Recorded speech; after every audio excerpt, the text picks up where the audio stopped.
सर्वेभ्यो नमो नमः। कक्षा में उपस्थित सभी सदस्यों का आदर सहित यथोचित अभिवादन एवं स्वागत है। सभी सदस्य अपने अपने शब्दों का ध्यान करें। माता गायत्री के मंत्रों का एक बार उच्चारण अवश्य कर ले।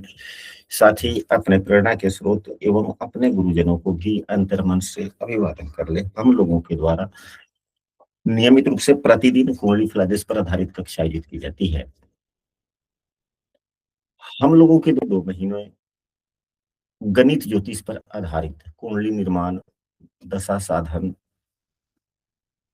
इत्यादि, भाव स्पष्ट करना, ग्रह स्पष्ट करना, इन सभी विषय वस्तुओं को हम लोगों ने पूर्व के 2 महीनों में सीखा। आज से हम लोग पूर्व के अध्ययन के आधार पर सबसे पहला जो कुंडली बनाने के लिए जब हम लोग सीख लेते हैं तो प्रमुख रूप से कुछ विषय वस्तु के बारे में जानना आवश्यक होता है, जो प्रारंभिक होती है कि कुंडली के कौन से ग्रह के दोस्त कौन होते हैं, इनकी ग्रह मैत्री क्या है, ग्रह की दृष्टि क्या है, किस भाव से किन किन विषय वस्तुओं का विचार किया जाता है। एवं यह सब जानकारी होने के बाद में हम सबों को कुंडली में बनने वाले प्रमुख योगों के बारे में जानने का प्रयास अवश्य करना चाहिए। और जब हम लोग कुंडली में बनने वाले योगों के बारे में कुछ जान लेते हैं तब फलादेश की विधियों के बारे में हम सबों को सीखना चाहिए। तो जैसा कि यहाँ पर आप लोग व्हाइट बोर्ड पर देख भी रहे हैं कि यह पहली कक्षा है। हम सबों को पुनः दोबारे एक बार अपने अपने इष्ट देव को, माता सरस्वती को, वेद माता गायत्री को अंतर्मन से प्रणाम करना चाहिए, ताकि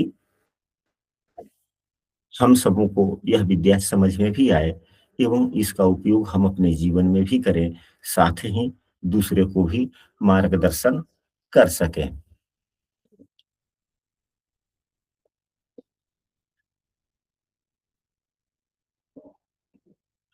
तो हम लोगों ने पूर्व की कक्षा में कुंडली बनाना सीख लिया। यहाँ पर जो हमने व्हाइट बोर्ड पर जो कुंडली आप लोगों को दर्शा रखा है, कुंडली में सदैव ऊपर वाला जो भाग होता है इसे लग्न भाव कहा जाता है। लग्न भाव के कई नाम होते हैं। इसे तनु भाव भी कहा जाता है, देह भाव भी कहा जाता है, लग्न भाव भी कहा जाता है और इसे प्रथम भाव भी कहा जाता है। इसमें राशियां बदल सकती है, अलग अलग लग्नों के हिसाब से अलग अलग राशियों की संख्या इसमें हो सकती है। 1 से लेकर 12 के बीच में कोई भी हो सकता है। वो संख्याएं नहीं होती, वह राशियों के द्योतक होते हैं।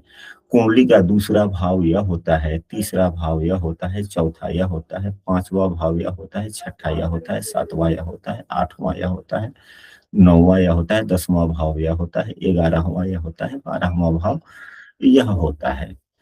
सभी भावों के नाम, जैसे कि प्रथम भाव को लग्न भाव कहा जाता है, इससे शरीर के सामान्यतः सभी विषय वस्तु का विचार किया जाता है। दूसरे भाव को धन भाव या द्रव्य भाव कहा जाता है।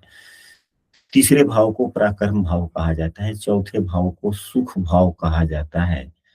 पंचम भाव को पुत्र भाव या संतान भाव या विवेक भाव, विवेकशीलता की भाव, बुद्धि भाव कहा जाता है।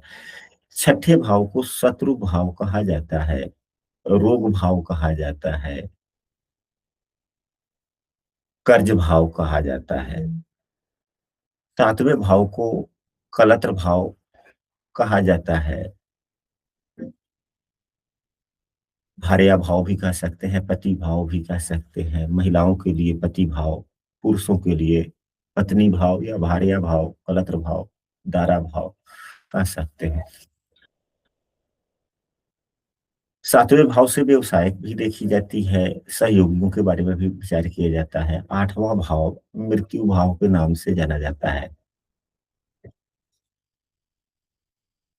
आठवें भाव से ज्योतिष विद्या, अनुसंधान विद्या के बारे में भी हम लोग देख सकते हैं, देखते हैं। नौवें भाव को भाग्य भाव कहा जाता है। 10वें भाव को राज्य भाव, नौकरी भाव इत्यादि कहा जाता है। पद भाव कि हम कितना हमारी मान मर्यादा होगी। 11वें भाव को लाभ भाव कहा जाता है। आय भाव कहा जाता है, 12वें भाव को खर्च भाव कहा जाता है या व्यय भाव।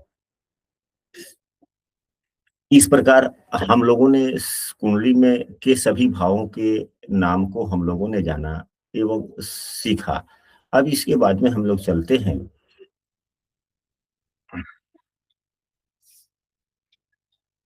आगे की विषय वस्तु। हम लोगों ने यहाँ पे जो कई विद्वानगण हैं वो पूर्व से काफी कुछ उन्हें ज्ञात भी है, लेकिन जब यह प्रारंभिक रूप से जब चल रही है कक्षा तो हम सब लोग सभी चीजों का प्रारंभिक तौर से हम लोग जान लें कि किस भाव को सामूहिक रूप से भावों का वर्गीकरण किया है। तो केंद्र भाव को कंटक भाव भी कहा गया है। यह 1, 4, 7 एवं 10 यानी कि प्रथम भाव, चौथा भाव, सातवां भाव एवं 10वें भाव को केंद्र भाव या कंटक भाव भी कहा गया है। त्रिकोण भाव पांचवा एवं 9वें भाव को त्रिकोण भाव कहा गया है। इसमें लग्न को भी ले लिया जाता है। त्रिक भाव, अब हाँ, त्रिकोण कौन कौन हुआ तो त्रिकोण लग्न भाव हुआ, पंचम भाव हुआ एवं नवम भाव हुआ। कुंडली का छठा, आठवां, 12वें भाव को त्रिक भाव कहा जाता है। त्रिक भाव छठे, आठवें, 12वें भाव को त्रिक भाव कहा जाता है। पनफर भाव, पन फर भाव दूसरा, पांचवा, आठवां एवं 11वें भाव को पनफर भाव कहा जाता है, यानी कि केंद्र के बाद वाले भाव को पनफर भाव कहा गया है। केंद्र के अगले भाव को पनफर भाव कहा गया है और केंद्र से पिछले भाव को आपोक्लिम कहा गया है। आपोक्लिम केंद्र से पिछले भाव को यानी 12वें, तीसरे, छठे एवं 9वें भाव को आपोक्लिम कहा गया है। तीसरा, छठा, 9वां एवं 12वें भाव को त्रिक भाव कहा गया है। इस प्रकार हम सबों को समझना चाहिए, याद रखना चाहिए। वैसे त्रिशदाय भाव भी बतलाए गए हैं, तो त्रिशदाय भाव कौन से होते हैं उसको भी हम लोग समझ लें। त्रिशदाय भाव तीसरा, छठा एवं 11वें भाव को त्रिशदाय भाव कहा गया है। इसके स्वामी अच्छे फल नहीं देते। त्रिक भाव के स्वामी भी अच्छे फल नहीं देते। त्रिक भाव में बैठे हुए ग्रह भी अच्छे फल नहीं देते, यानी कि त्रिक भाव में किसी भी ग्रह का बैठना या इस भाव के स्वामी अच्छे फल नहीं देते, परंतु त्रिशदाय भाव में बैठे हुए ग्रह भाव के अनुसार अपने गुण धर्म के अनुसार फल देते हैं। हाँ, इसके स्वामी बुरे फल देते हैं। 11वें भाव में बैठे हुए कोई भी ग्रह बुरे फल नहीं देते। इस बात को हम सबों को समझना चाहिए। साथ ही कुंडली में उपचय भाव भी होता है। उपचय भाव तीसरे, छठे, 10वें एवं 11वें भाव को उपचय भाव कहा जाता है। उपचय का मतलब होता है फल वृद्धि। संघर्ष के साथ, थोड़ी परेशानियों के साथ, थकावट के साथ भाव के फल मिलते हैं। ऐसा हम सबों को समझना चाहिए। यदि किसी भाव का स्वामी, मान लिया जाए कि पंचम भाव का ही स्वामी अगर छठे भाव में बैठ जाए तो पंचम भाव का फल थोड़ा सा टफ हो जाएगा, थोड़े संघर्ष के साथ में मिलेंगे।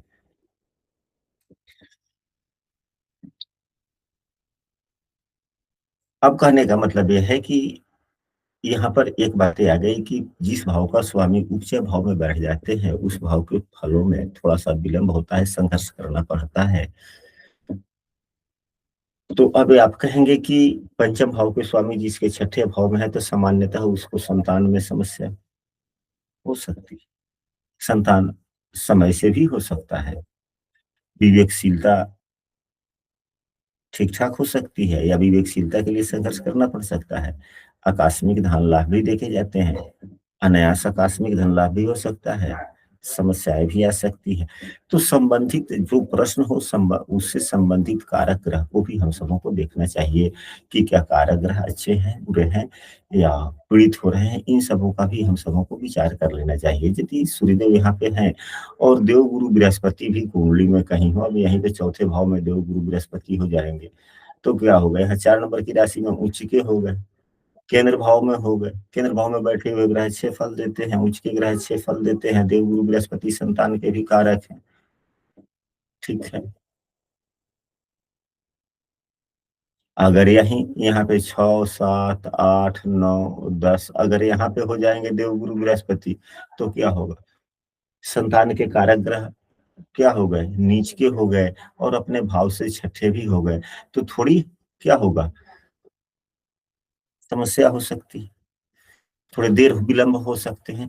इस प्रकार हम सबों को समझना चाहिए। अब इसके बाद में हम लोग चलते हैं, सभी ग्रहों की मित्रता, शत्रुता के बारे में हम लोग ज़रा-सा सरसरी तौर से एक बार समझ लेते हैं।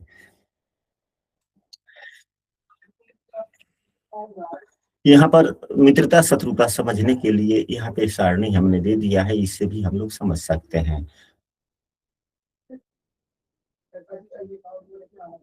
सूर्यदेव के मित्र कौन-कौन होते हैं? तो सूर्यदेव के मित्र चंद्रमा, मंगल एवं देवगुरु बृहस्पति होते हैं। इससे भी पहले समझने से पहले यहाँ पर इस सारणी को हम लोग समझ लेते हैं। सभी ग्रहों की स्वराशियाँ या कौन से ग्रह किस राशि के स्वामी हैं।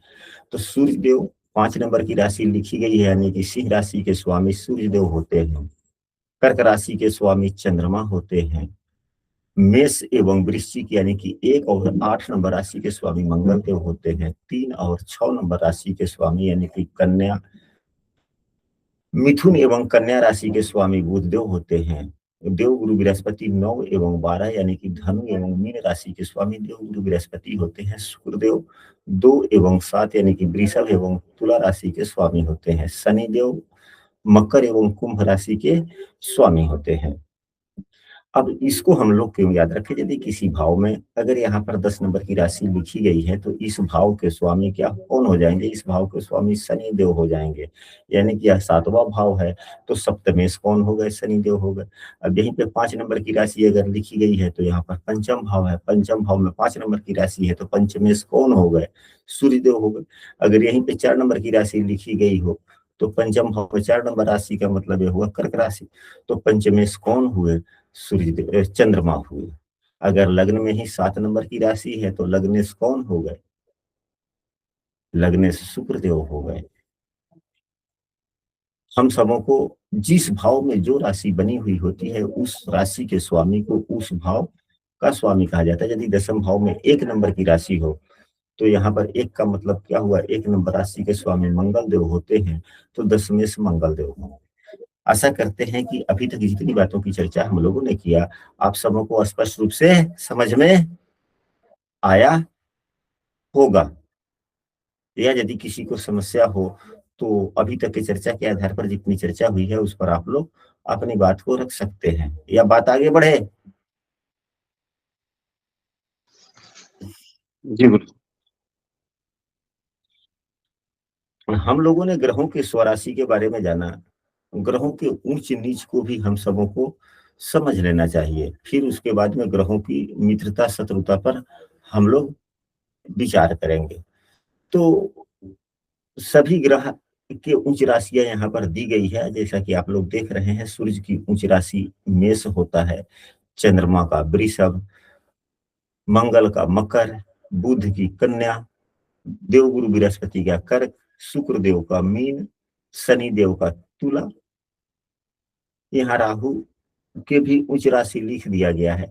2 और 3 दोनों ही, किसी किसी पुस्तक में वृषभ राशि को उच्च बतलाया गया है, किसी किसी को पुस्तक में मिथुन राशि को उच्च बतलाया गया है। तो यह तो हो गए राहु के उच्च भाव। अब इसी से ठीक विपरीत यदि केतु की उच्च बात की जाए, तो केतु देव और राहु जिस राशि में उच्च का होता है, उसमें केतु देव नीच के हो जाते हैं। और जिस राशि में राहु देव उच्च के नीच के होते हैं, उसमें केतु देव उच्च के हो जाते हैं। ग्रहों की उच्च राशियों का मतलब यह हुआ कि यदि कोई भी उच्च स्थान, सर्वोत्तम स्थान, उचित स्थान, जिस स्थान पे व्यक्ति अपने आप को सबसे ज्यादा कंफर्टेबल महसूस करता है, वह उसे उसके लिए सबसे अच्छा स्थान ऊंचा स्थान कहा जाता है। तो ऊंचा स्थान में यानी कि अपने जो भी ग्रह अपने उच्च राशि में होते हैं तो सामान्यतः बहुत अच्छे फल देते हैं।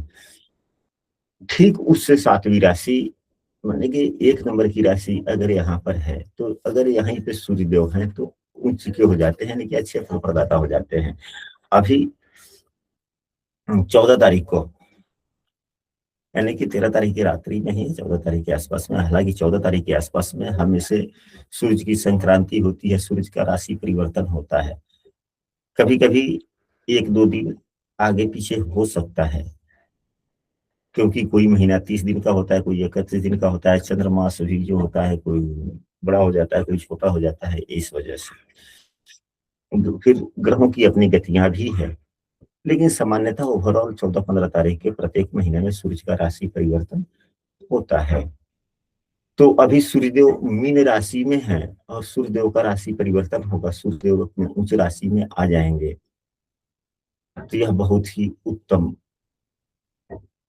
सूर्यदेव की स्थिति होगी। यदि कोई व्यक्ति कर्क लग्न का हो या मिथुन लग्न का हो, चाहे हाँ कर्क लग्न का नहीं, जिस जो कर्क राशि वाले हैं या मिथुन राशि वाले हैं उनके लिए बहुत ही उत्तम हो जाएगा, उनके लिए बहुत ही उत्तम हो जाएगा। या जो धनु राशि वाले हैं उनके लिए भी अच्छा हो जाएगा। क्यों कहने का मतलब यह है, धनु राशि वाले कहने का मतलब है जिस राशि से मेष राशि शुभ भाव में पड़ता है या 11वें भाव में पड़ता है, कम से कम छठे 8वें 12वीं राशि न हो मेष, जिस राशि से छठे 8वें 12वीं राशि मेष न हो, उन सभी राशियों वालों के लिए सामान्यतः बहुत ही अच्छे। हाँ, तुला राशि वालों के लिए थोड़ा ठीक नहीं होगा, क्योंकि सूर्यदेव तुला राशि से 7वीं राशि में रहेंगे, यानी कि लग्न पर ही, राशि पर ही सूर्यदेव की नीच की दृष्टि पड़ेगी, तो स्थितियां थोड़ी खराब हो सकती है।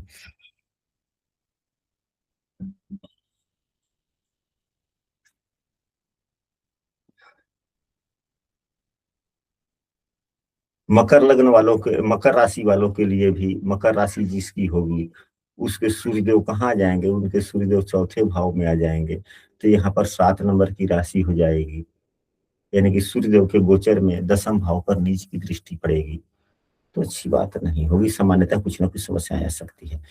तो जब हम लोग ग्रहों की दृष्टियों पर चर्चा करेंगे तो वहां ये सभी बातें समझने का प्रयास करेंगे। अभी हम लोग ग्रहों की ऊंच नीच राशि को समझ रहे हैं, यानी कि जो ग्रह जिस राशि में उच्च का होता है उससे ठीक जो 7वीं राशि होती है उस राशि में वे नीच के हो जाते हैं। जैसे सूर्यदेव 1 में नंबर राशि में यानी कि मेष राशि में उच्च के है, तो 2, 3, 4, 5, 6, 7, 7 नंबर की राशि उनकी नीच की राशि होती है।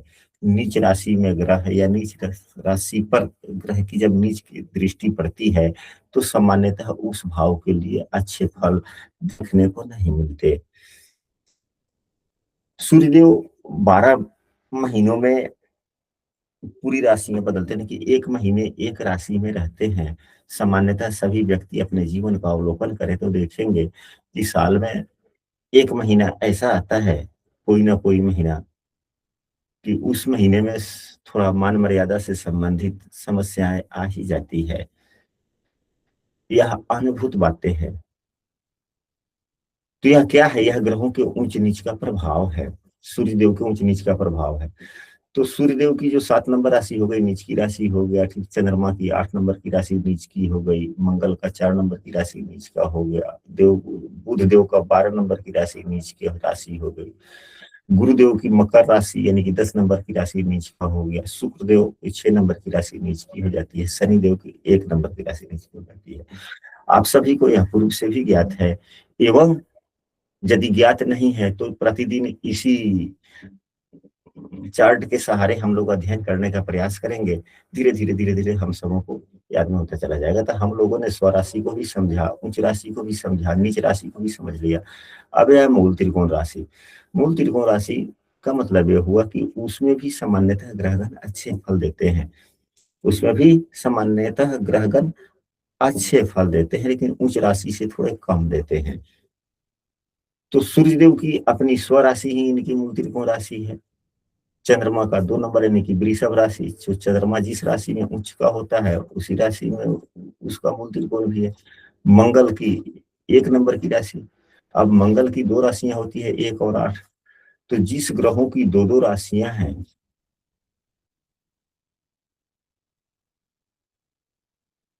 यहाँ पर 11 होना चाहिए, ये गलत हो गया। यहाँ पर आप लोग यह बतलाए कि शनिदेव की मूल त्रिकोण राशि मकर होती है या कुंभ? यदि किसी को कुंभ याद हो तो बोलो। होती है यहाँ पर, यह गलत लिख दिया गया है। तो आप लोग इसे सुधार लेंगे और हम भी प्रयास करेंगे कि इसको बदल दें और इसे सुधारने का प्रयास हम भी कर लेंगे। कल से ऐसा नहीं देखने को मिलेगा।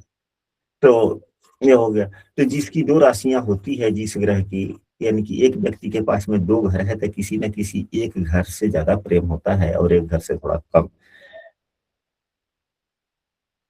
ठीक उसी प्रकार मंगल देव की 2 राशियां हैं, यानी कि 2 राशियों को घर भी कहा जाता है। तो एक राशि जो है मूल त्रिकोण हो जाता है, तो एक स्वराशि एक सामान्य हो जाता है।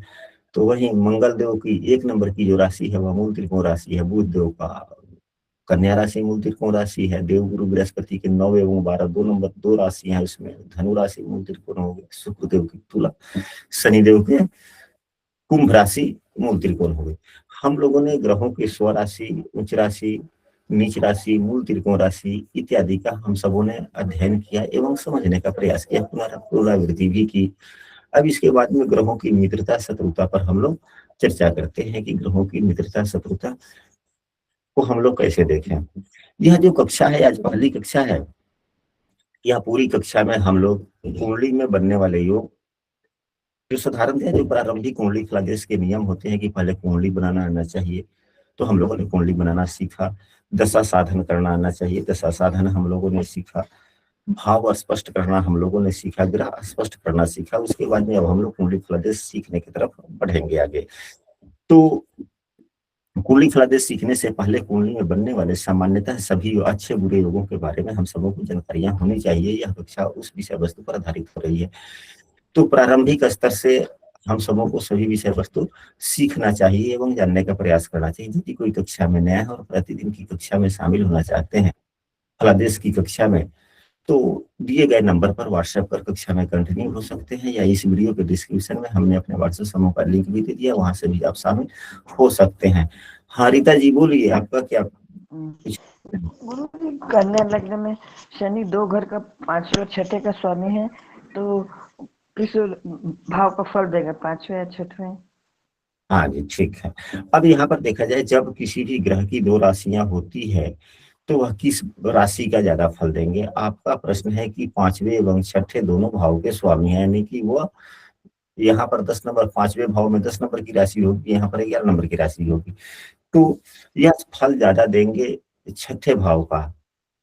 मतलब जिस, हाँ, तो कहने का मतलब आपके ये प्रश्न क्या रोक पे हम लोग यह समझ सकते हैं कि जिस ग्रह की 2 राशियां होती है, जैसे कि मंगल की 2 राशियां हैं 1 और 8, तो इनकी मूल त्रिकोण राशि 1 है। 1 नंबर की राशि कुंडली के जिस भाव में होगा उस भाव का ज्यादा फल देंगे। बुध देव की 2 राशियां हैं 3 और 6, इनकी मूल त्रिकोण राशि 6 है। तो यह 6 नंबर राशि की फल, जिस भाव में 6 नंबर की राशि होगा उस भाव का ज्यादा फल देंगे। देव गुरु बृहस्पति की 2 राशियां हैं 9 एवं 12, तो 9 नंबर की राशि जहां होगी उस जिस भाव में उस भाव का ज्यादा फल देंगे। इसी प्रकार से आप लोग शुक्र एवं शनि का भी समझ सकते हैं। आपका प्रश्न क्लियर हुआ, आगे बढ़े? जी, तो शुभ देंगे कि अशुभ ये पता चलेगा? 6ठवें का तो खराबी फल रहेगा। अब प्रश्न के आलोक में फल देखे जाएंगे। जी। हाँ जी, प्रश्न क्या है उस आलोक में देखे जाएंगे। अच्छे फल भी दे सकते हैं, बुरे फल भी दे सकते हैं। कोई भी ग्रह कभी भी अच्छा फल नहीं देता, कोई भी ग्रह कभी भी बुरा फल नहीं देता, अपने गुण धर्म एवं भावेश और प्रश्नों के आलोक में जी। वह फल देंगे और अपनी स्थिति के आधार पर भी फल देते हैं। सामान्यतः छठे भाव के स्वामी बुरे फल ही देते हैं, क्योंकि यह संघर्ष करवाते हैं, जी। परेशान करते हैं, ज्यादा मेहनत करवाते हैं। चलिए अब हम लोग चलते हैं ग्रहों की मित्रता शत्रुता के बारे में समझते हैं। तो यहाँ पर देखा जाए ग्रहों के यहाँ पर शत्रु राशि दी गई है, यानी शत्रु का मतलब ये हो गया कि 2 7 नंबर की जो यहाँ पर राशि है यह शुक्र देव की राशि है और 10 से 11 शनि देव की राशि है। तो सूर्य देव शुक्र एवं शनि को शत्रु मानते हैं एवं मित्र किसे मानते हैं, तो यह मित्र सूर्य देव मित्र चंद्रमा गुरु एवं मंगल को मित्र मानते हैं। चंद्रमा मंगल एवं गुरु को मित्र मानते हैं, शेष ग्रह को सम मानते हैं। सम का मतलब न शत्रु न ही मित्र। तो हम सबों को शत्रु एवं मित्र सदैव याद रखने चाहिए कि शत्रु कौन से हैं और मित्र कौन से हैं। चंद्रमा चंद्रमा किसी को शत्रु नहीं मानता, चंद्रमा किसी को शत्रु नहीं मानता। चंद्रमा सूर्य एवं बुध को मित्र मानता है, सूर्य एवं बुध को मित्र मानता है। मंगल देव केवल बुध को शत्रु मानते हैं, मंगल देव केवल बुध को शत्रु मानते हैं एवं मंगल देव के मित्र गुरु चंद्रमा सूर्य हैं। मंगल देव के मित्र गुरु चंद्रमा एवं सूर्य मंगल देव के मित्र हैं। बुध देव चंद्रमा को शत्रु मानते हैं और मित्र किसके हैं, ये शुक्र एवं सूर्य के मित्र हैं। सूर्य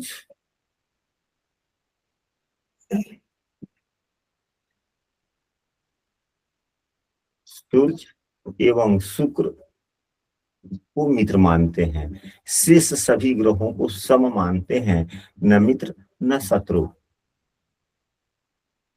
देवगुरु बृहस्पति किसको शत्रु मानते हैं, तो बुध एवं शुक्र को देवगुरु बृहस्पति शत्रु मानते हैं। बुध एवं शुक्र को ये शत्रु मानते हैं और देवगुरु बृहस्पति मित्र किसको मानते हैं, सूर्य चंद्रमा और मंगल को मित्र मानते हैं। इसी प्रकार शुक्रदेव के सामने 4 एवं 5 नंबर की राशि लिखी गई है, यानी कि चंद्रमा एवं सूर्य को यह शत्रु मानते हैं। बुध शनि इनके मित्र हैं, बुध शनि इनके मित्र हैं। शेष ग्रहों से न इनकी मित्रता है न शत्रुता है। शनिदेव की बात की जाए तो शनिदेव के सामने यहाँ पर 4 5 लिखा हुआ है, यानी कि चंद्रमा एवं सूर्य इनके शत्रु हैं। साथ में 1 और 8 भी लिखा गया, यानी कि मंगल देव भी इनके शत्रु हैं। शनि के मित्र जो होते हैं वह शुक्र एवं बुध मित्र होते हैं। शेष सभी ग्रहों को यह अपना क्या मानते हैं, सम मानते हैं, यानी कि ना ही मित्रता ना ही शत्रुता। सामान्यतः यह 7 ग्रह होते हैं। राहु केतु के बारे में भी हम सबों को समझ लेना चाहिए कि राहु किसको मित्र मानता है, किसको शत्रु मानता है। तो राहु शुक्र एवं शनि को मित्र मानता है, राहु शुक्र एवं शनि को मित्र मानता है। और यह शत्रु किसे मानता है, तो राहु केतु को भी शत्रु ही मानता है, यह केतु को शत्रु मानता है। चंद्रमा सूर्य एवं मंगल को भी, चंद्रमा सूर्य एवं मंगल को भी राहु देव शत्रु मानते हैं। हम लोग केतु देव के मित्रता एवं शत्रुता को हम लोग समझ लेते हैं। केतु देव जो मित्र मानते हैं मंगल एवं शुक्र को मित्र मानते हैं। केतु देव मंगल एवं शुक्र को मित्र मानते हैं। केतु देव शत्रु सूर्य चंद्रमा शनि एवं राहु को शत्रु मानते हैं। शेष ग्रहों को केतु देव भी मित्र मान ऐसे सम मानते हैं, ना मित्रता ना शत्रुता। तो आशा करते हैं कि यह बातें आप लोग स्पष्ट रूप से समझ गए होंगे। अब इसके बाद में हम लोग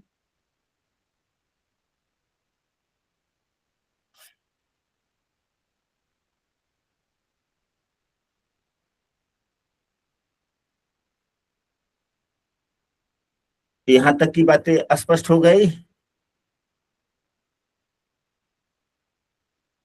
जी गुरुजी। अब इसके बाद में हम सबों को ग्रहों की दृष्टियां समझ लेनी चाहिए। जब तक हम लोग ग्रहों की दृष्टियां नहीं समझेंगे, तब तक हम लोग योगफल कैसे समझेंगे, ग्रहों की स्थिति कैसे समझेंगे। तो सभी ग्रहों की जो दृष्टियां होती है, सामान्यतः सातवीं दृष्टि सभी ग्रहों की होती है।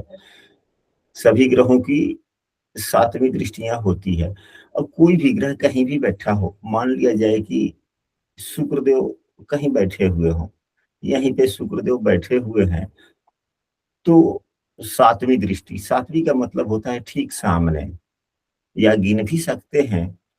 तो जिस ग्रह की दृष्टि देखनी हो उस ग्रह को वहां एक मान लेंगे, एक, दो, तीन, चार, पांच, छ, सात। अगर सूर्य की ही बात की जाए कि सूर्यदेव यदि यहाँ पे बैठे हुए हैं, तो यहाँ से इनकी सातवीं दृष्टि, यानी कि इसी को एक मान लेंगे। एक, दो, तीन, चार, पांच, छ, सात। सूर्यदेव की यहाँ पर पड़ जाएगी दृष्टि सातवीं। सभी ग्रहों की सातवीं दृष्टि होती है, ऐसा हम सबों को याद रखना है। कुछ ग्रह ऐसे हैं जैसे कि मंगल देव हैं, देव गुरु बृहस्पति हैं, शनि देव हैं, राहु देव हैं, और केतु देव भी हैं। ये पांच ग्रह जो ऐसे हैं, इनकी विशेष दृष्टियां हैं। यह विशेष दृष्टियां हम सबों को याद रखनी चाहिए। जैसे मंगल देव की जो विशेष दृष्टि है वह चौथी एवं आठवीं है। गुरुदेव की जो विशेष दृष्टि है वह पांचवी एवं नौवीं है। शनि देव की विशेष दृष्टि तीसरी एवं दसवीं है। राहु की विशेष दृष्टि पांचवी एवं नौवीं है। केतु देव की भी विशेष दृष्टि पांचवी एवं नौवीं है। और सभी ग्रह की सातवीं दृष्टि होती है। तो इस प्रकार मंगल देव, देव गुरु बृहस्पति, शनि देव, राहु देव एवं केतु देव की तीन तीन दृष्टियां हो गई। शेष सभी ग्रहों की एक ही दृष्टि है, जिसे सातवीं दृष्टि। हालांकि दृष्टियां कई प्रकार से है, मतलब पाद दृष्टि, द्विपाद, त्रिपाद, पूर्ण। पूर्ण का मतलब हुआ पूरा फल, यानी कि 100%। त्रिपाद का 75% या उससे कम। द्विपाद का आधा, और पाद का मतलब 25। तो ये जो है, जो कम जिनका प्रभाव है वह हमारे जीवन पर तो परिलक्षित होती है, लेकिन उतना प्रभाव नहीं पड़ता। इसलिए सभी विद्वानगण फलादेश में पूर्ण दृष्टियों को ही लेते हैं। हमारे गुरुजनों ने भी यही कहा है, और हमारे गुरुजन भी। हाँ, हालांकि ग्रहों के संबंध भी होते हैं, कुछ केंद्रीय संबंध होता है, त्रिकोण संबंध होता है, उस सबको भी हम सब समझना चाहिए। तो ग्रहों की दृष्टियों को हम लोगों ने समझा। अब इसके बाद में बोर्ड मिटाते हैं जरा सा।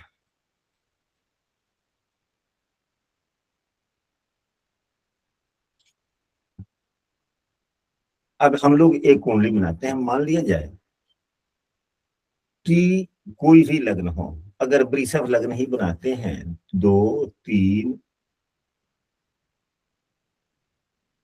4, 5, 6, 7, 8, 9, 10, 11, 12, 1, और अभी शनि देव यहाँ पे गोचर कर रहे हैं। अभी हम लोगों ने पढ़ा कुछ देर पहले कि शनि की तीसरी दृष्टि होती है। तो शनि देव की दृष्टि यहाँ पर पड़ेगी। शनि देव की सातवीं दृष्टि कहाँ आ जाएगी? यहाँ पर आएगी। शनि देव की 10वीं दृष्टि यहाँ पर आ जाएगी। ये तीनों भाव को प्रभावित करेंगे, ये तीनों भाव को प्रभावित करेंगे। अब मंगल देव अभी वर्तमान में कहाँ गोचर कर रहे हैं? तो मंगल देव वर्तमान में कुंभ राशि में गोचर कर रहे हैं। अब यहाँ पर लग्न पर मंगल की भी दृष्टि पड़ गई, शनि की भी दृष्टि पड़ गई, दो दो पापक ग्रह की दृष्टि पड़ी, दो दो पापक ग्रह की दृष्टि भी पड़ गई। तो यहाँ पर, हाँ, यहाँ पर हम सबों को यह समझना है कि जिस भाव पर पापग्रह की दृष्टि पड़े या जिस भाव में पापग्रह बैठा हो या जिस भाव के स्वामी पापग्रह से युक्त या दृष्ट हो, उस भाव के फलों में कमी या समस्या या आने की संभावना, समस्या आने की काफी संभावनाएं बनती है। यह भी सब हम सबों को याद रखना चाहिए। अब यही अगर शुक्रदेव अगर यहाँ पे हो जाते हैं पंचम भाव में, तो क्या होगा? शुक्र पर शनि की भी दृष्टि हो गया, शुक्र पर मंगल की भी 8वीं दृष्टि हो गई, लग्न पर भी मंगल एवं शनि दोनों की दृष्टि पड़ गई। यहाँ पर शुक्रदेव जो है, शुक्रदेव को देखा जाए 6 नंबर की राशि इनकी नीच की राशि होती है, तो लग्नेश भी नीच की राशि में बैठ गया। तब तो इस प्रकार से लग्न लग्नेश दोनों ही खराब हो गया। तो फिर व्यक्ति किस प्रकार होगा? नाना, अब हम कह सकते हैं कि अनेक प्रकार की व्याधि होना, क्योंकि क्योंकि यह छठे भाव जो बीमारी भाव, जिसे अभी हम लोगों ने कुछ देर पहले जो सीखा है कि छठे भाव के स्वामी, छठे भाव से रोग भी देखा जाता है, ऋण भी देखा जाता है, रोग ऋण शत्रु भी देखे जाते हैं। तो शत्रु भाव का स्वामी नीच का हो गया, यानी कि शत्रुता भी काफी होगी इनको, लोगों से, लोग शत्रुओं से परेशान रहेंगे, कर्ज भी होने की संभावनाएं बनी, साथ ही लग्न भी पीड़ित हो रहा है, लग्न से पीड़ित हो रहा है, तो तरह तरह की समस्याएं आ सकती है। समस्याएं आने की संभावनाएं बनी कि नहीं बनी? बन गई। अब यहाँ पर पुनः एक प्रश्न और आता है कि जब हम आप लोगों के आगे पढ़ेंगे या कुछ पहले से भी ज्ञान है, आप लोग यह कहेंगे कि शनिदेव इस उदाहरण कुंडली में 10 मेष एवं 9 मेष भी हैं, तो जो ग्रह योग कारक हो जाता है उसमें शुभ गुणों की वृद्धि हो जाती है, और उस वह ग्रह जिसे देखता है उसको भी शुभ कर देता है। तो क्या शुभ हो गया ये? क्या यह बातें हम सबों को विचारणीय है, विचार करना चाहिए नहीं करना चाहिए? जी, विचार करना चाहिए, करना चाहिए। तो यहाँ पर देखा जाए, जब इस प्रकार की स्थितियां बने, तो यह भी देखा जाना चाहिए कि यहाँ पर मंगल से भी प्रभावित है लग्न, तो मंगल तो द्वादश शेष है, 12वें भाव के स्वामी बुरे फल देते हैं, तो यदि एक शुभ फल देने वाला है तो दूसरा बुरा फल देने वाला है, तो फिर इसमें शुभत्व, तो अगर मान लीजिए कोई एक आदमी आपको मदद कर रहा है, दूसरा आदमी आपका पैर खींच रहा हो, तो फिर तो आप यथावत ही रहेंगे ना, जैसी स्थिति है वैसी ही रहेंगे। अगर एक व्यक्ति आपको बाह पकड़ के, हाथ पकड़ के ऊपर लेकर जाना चाहता है और दूसरा व्यक्ति आपका पैर पकड़ के नीचे खींच रहा हो, तो आप तो उहापोह की स्थिति में बीच में ही रह जाएंगे ना। ठीक उसी प्रकार हो गया ये तो इस प्रकार से हम सबों को अलग अलग तरीकों से देखना चाहिए, समझना चाहिए, प्रयास करना चाहिए। तो आज की कक्षा में हम इतना ही रखते हैं। कल से हम लोग इससे आगे हम लोग पढ़ते हुए चलेंगे। तो आशा करते हैं कि आज की कक्षा आप लोगों को अच्छा लगा होगा। यदि आप लोगों को कक्षा यह अच्छी लगी हो, तो आप लोग अपने मित्रों को भी इस कक्षा की वीडियो जब मिले तो जरूर शेयर कीजिएगा, ताकि उनको भी इस प्रकार की कक्षा का लाभ मिल सके। यदि किसी सदस्य को अपनी कोई बात रखनी हो, कहनी हो तो रख सकते हैं, कर सकते हैं।